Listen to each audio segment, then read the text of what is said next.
চতুর্দশ খণ্ড। চতুর্থ পরিচ্ছেদ। সন্ধ্যা সমাগমে।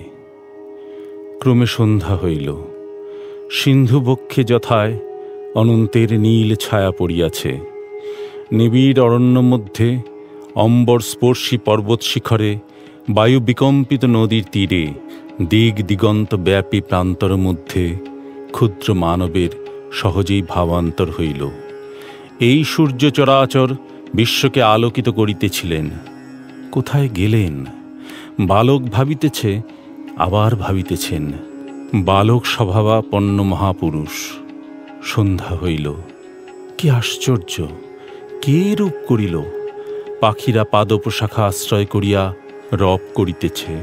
মানুষের মধ্যে যাহাদের চৈতন্য হইয়াছে, তাহারাও সেই আদি কবি কারণের কারণ পুরুষোত্তমের নাম করিতেছেন।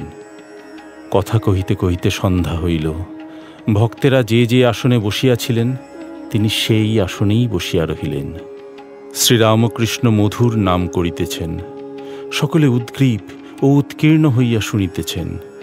এমন মিষ্ট নাম তারা কখনো শুনেন নাই, যেন সুধা বর্ষণ হইতেছে। এমন প্রেমমাখা বালকের মা মা বলে ডাকা তারা কখনো শুনেন নাই, দেখেন নাই। আকাশ, পর্বত, মহাসাগর, প্রান্তর, বন আর দেখিবার কি প্রয়োজন? গরুর শৃঙ্গ, পদাদি ও শরীরের অন্যান্য অংশ আর দেখিবার কি প্রয়োজন? দয়াময় গুরুদেব যে গরুর বাঁটের কথা বলিলেন, এই গৃহমধ্যে কি তাই দেখিতেছি? সকলের অশান্ত মন কিসে শান্তি লাভ করিল? নিরানন্দ ধরা কিসে আনন্দে ভাসিল? কেন ভক্তদের দেখিতেছি শান্ত ও আনন্দময়?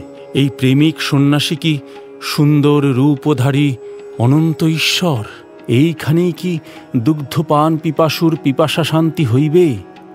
অবতার হউন আর নাই হউন, ইহারই চরণ প্রান্তে মন বিকাইয়াছে, আর যাইবার জো নাই।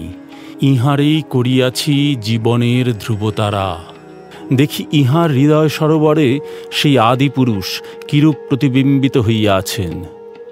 ভক্তেরা কেহ কেহ ঐরূপ চিন্তা করিতেছেন ও শ্রীরামকৃষ্ণের শ্রীমুখ বিগলিত হরিনাম আর মায়ের নাম শ্রবণ করিয়া কৃতার্থ বোধ করিতেছেন। নাম গুণকীর্তনান্তে ঠাকুর প্রার্থনা করিতেছেন, যেন সাক্ষাৎ ভগবান প্রেমের দেহ ধারণ করিয়া জীবকে শিক্ষা দিতেছেন কিরূপে প্রার্থনা করিতে হয়। বলিলেন, মা, আমি তোমার শরণাগত শরণাগত, তোমার শ্রী পাদপদ্মে শরণ নিলাম। দেহ সুখ চাই না মা, লোকমান্য চাই না, অষ্টসিদ্ধি চাই না। কেবল এই করো যেন তোমার শ্রী পাদপদ্মে শুদ্ধা ভক্তি হয়, নিষ্কাম অমলা অহৈতুকী ভক্তি হয়। আর যেন মা তোমার ভুবন মোহিনী মায়ায় মুগ্ধ না হই। তোমার মায়ার সংসারে কামিনী কাঞ্চনের উপর ভালোবাসা যেন কখনো না হয়। মা, তোমা বই আমার আর কেউ নাই। আমি ভজনহীন, সাধনহীন, জ্ঞানহীন, ভক্তিহীন। কৃপা করে শ্রীপাদপদ্মে আমায় ভক্তি দাও। মনি ভাবিতেছেন, ত্রিসন্ধ্যা যিনি তাঁর নাম করিতেছেন, যার শ্রীমুখ বিনিসৃত নাম গঙ্গা তৈলধারার ন্যায় নিরবিচ্ছিন্না, তাঁর আবার সন্ধ্যা কি? মনি পরে বুঝিলেন, লোকশিক্ষার জন্য ঠাকুর মানবদেহ ধারণ করিয়াছেন। হরি, আপনি এসে যোগী বেশে করিলে নাম সংকীর্তন। গিরিশ ঠাকুরকে নিমন্ত্রণ করিলেন, সেই রাত্রেই যেতে হবে। শ্রীরামকৃষ্ণ বলিলেন, রাত হবে না? গিরিশ বলিলেন, না, যখন ইচ্ছা আপনি যাবেন। আমার আজ থিয়েটারে যেতে হবে, তাদের ঝগড়া মেটাতে হবে।